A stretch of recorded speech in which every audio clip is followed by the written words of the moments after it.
अगली खबर का रुख करेंगे। डॉलर के मुकाबले 23 पैसे टूट गया है रुपया। लगातार रुपए की वैल्यू कम होती हुई नजर आ रही है और अब तक के सबसे निचले स्तर पर पहुंच गया है रुपया। शेयर बाजार भी क्रैश हुआ है। अब तक के सबसे निचले स्तर पर रुपया पहुंचा है। 23 पैसे टूटकर 86.27 रुपए की वैल्यू आ गई है एक डॉलर के मुकाबले, और ये अब तक का सबसे निचला स्तर कहा जा रहा है डॉलर के मुकाबले रुपए का गिरने का। जिस तरीके से शेयर बाजार धड़ाम हुआ है, ये अब तक के लिए शेयर होल्डर्स के लिए, शेयर में इन्वेस्ट करने वालों के लिए बड़ी चिंता की बात है। हफ्ते के पहले कारोबारी दिन घरेलू शेयर बाजार भारी गिरावट के साथ खुला। इसी तरह शुरुआती कारोबार में अमेरिकी डॉलर के मुकाबले रुपया 23 पैसे टूटा, 86.27 के सर्वकालिक निम्नतम स्तर पर पहुंच गया, यानी कि अब तक का सबसे निचला स्तर है। हफ्ते के पहले शुक्रवार को शेयर बाजार के लिए शुरुआत बेहद खराब रही।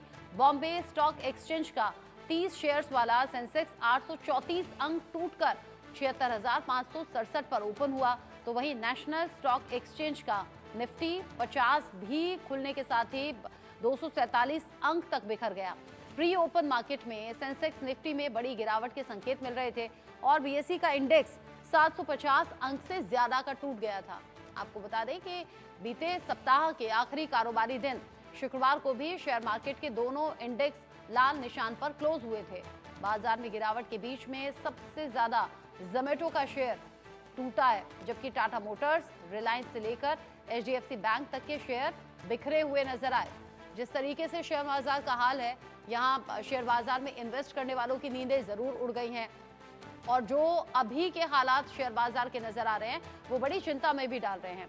मेरे साथ में इस पर बात करने के लिए आर्थिक मामलों के सलाहकार शरद कोहली जुड़ गए हैं। जाना पहचाना नाम है।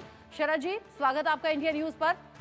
डॉलर के मुकाबले रुपए की स्थिति लगातार कमजोर हो रही है और ये बड़ी चिंता की बात भी है। ये अब तक का सबसे निचला स्तर कहा जा रहा है। सीधा सीधा असर शेयर मार्केट पर भी पड़ रहा है। क्या सलाह देंगे इन्वेस्टर्स को? जी हाँ, इन्वेस्टर्स के लिए एक मुश्किल परिस्थिति खड़ी हो गई है, इसमें कोई दो राय नहीं है। और अगर हम कारण पे देखें तो जो विदेशी संस्थागत निवेशक है, जिनको हम एफपीआई और एफआईआई कहते हैं, वो लगातार भारत से पैसा निकाल रहे हैं।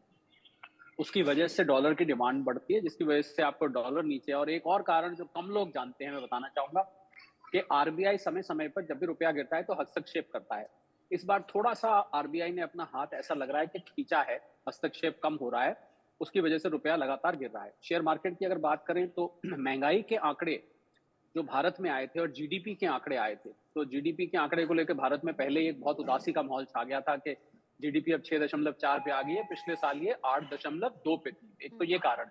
दूसरा कारण है, कल खबर आई कि अमेरिका में जो इंटरेस्ट रेट कट होगा, यानी कि अगली दो जो वहाँ की एफओएमसी, वहाँ की फेड होती है, जैसे भारत में रिजर्व बैंक होता है, उसकी मीटिंग्स अगली दो, उसमें रेट कट होने की संभावना कम हो गई, क्योंकि वहां पर जो जॉब के आंकड़े हैं वो बहुत हाई आए हैं, यानी कि नौकरी जिनके पास नहीं है उनकी गिनती कम हो गई है। इसकी वजह से लग रहा है डिमांड बढ़ेगी और महंगाई बढ़ी रहेगी।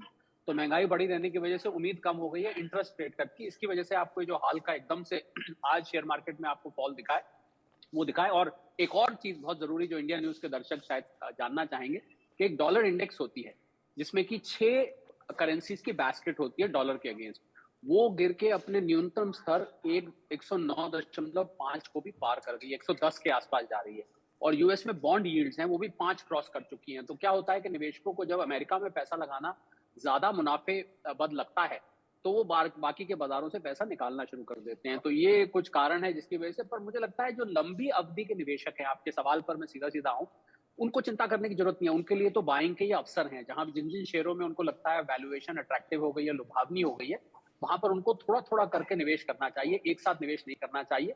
थोड़ा सा चैलेंजिंग टाइम है ये, क्योंकि पिछले 3-4 साल में निवेशकों ने ये मंदी देखी नहीं। तो जो नए निवेशक आए थे कोविड के बाद से, उनके लिए एक नई चीज सामने आ रही है कि मार्केट इतनी करेक्शन में जा रही है। तो ये मार्केट का स्वभाव है, एक साइक्लिकल परफॉर्मेंस है मार्केट की, और निवेश के अवसर ये प्रदान करता है, मुझे ऐसा नजर आता है। तो निवेशकों को जो शेयर अब अट्रैक्टिव वैल्यूएशन पे आ गए, उनको थोड़ा थोड़ा करके एसआईपी के माध्यम से खरीदना चाहिए। और जो नए निवेशक हैं वो म्यूचुअल फंड का सहारा ले सकते हैं, बजाय शेयर मार्केट में सीधा छलांग लगाने। आपकी बातों से मुझे ये समझ में आया कि लॉन्ग टर्म में अगर आप इन्वेस्ट करते हैं तो उस तरीके से नुकसान नहीं होगा। हाँ, शॉर्ट टर्म में इन्वेस्ट करने वालों के लिए चिंता बढ़ी हुई है। साथ ही साथ आपने कहा कि ये इतनी बड़ी बात नहीं है, ये मार्केट का एक तरीके से रूटीन है। लेकिन शरद जी, कुछ मेरे जानकार से मेरी बात हो रही थी, कुछ जानकार हैं जो ये जानना चाहते हैं, जो स्थिति अभी बनी हुई है, डॉलर के मुकाबले रुपये का लगातार टूटना, शेयर मार्केट का यूं अचानक से धड़ाम हो जाना, हो सकता है कि हाइपोथेटिकल भी ये सवाल हो, लोग कह रहे हैं कि क्या फिर से रिसेशन का दौर आने वाला है क्या?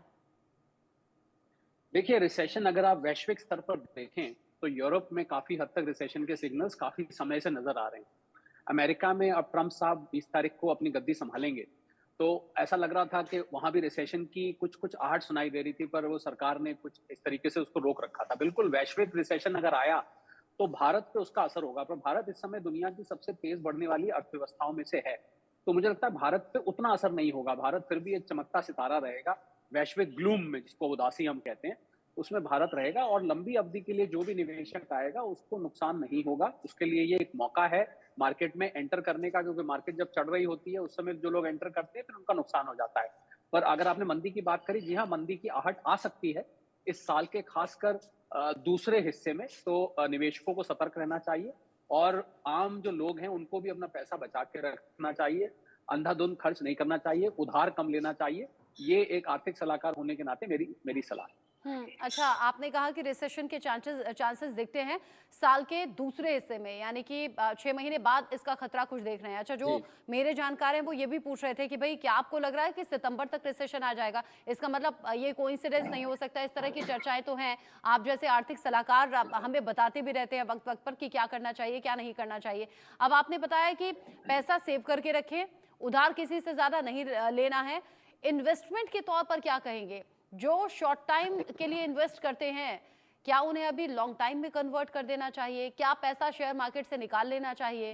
उन्हें क्या करना चाहिए? बिल्कुल, बिल्कुल, मुझे लगता है कि शेयर मार्केट में सट्टेबाज़ी लोग करते हैं, निवेशक बन के आते हैं और बहुत शॉर्ट टर्म इन्वेस्टर बन जाते हैं, थोड़ा मुनाफ़ा लेके रोज़-रोज़ देखने लगते हैं, दिन में कई-कई बार रेट देखते हैं, वो नहीं करना चाहिए। लॉन्ग टर्म रखें और निवेश के अन्य संसाधनों की मैं बात करूँ तो आप बैंक एफडी इस समय आपको 8% के आस-पास रिटर्न दे रही है, कुछ पैसा आप उसमें रखें और सोने पे इन्वेस्ट करने की मैं सलाह दूँगा। मुझे लगता है सोने के साथ लेके सो जाना चाहिए, उसको सो जाने से मेरा मतलब उसको लंबी अवधि के लिए आप लेकर रखें, क्योंकि गोल्ड के रिटर्न पिछले बहुत सालों में बहुत अच्छे रहे हैं। उन्होंने निफ्टी और सेंसेक्स को भी बीट किया है। तो सोने में इस समय निवेश, हालाँकि सोना आप आउंस पर लें तो $2675 पे इस समय आउंस के हिसाब से है। भारतीय रुपए में लें तो ₹80,000 प्रति तोला के हिसाब से। पर मुझे लगता है सोना, क्योंकि सोने का साथी है अशांति, जो वैश्विक अशांति फैलती है, जैसा रशिया यूक्रेन का युद्ध चल रहा है, वेस्ट एशिया में टेंशन है, नॉर्थ कोरिया साउथ कोरिया के बीच में। मुझे लगता है कि टेंशन बढ़ती है तो सोना ₹1,00,000 प्रति तोला तक पहुंच सकता है। तो आप 1-2 साल के लिए सोने में निवेश बड़ी सेफली कर सकते हैं, कुछ पैसा सोने में ज़रूर रखें।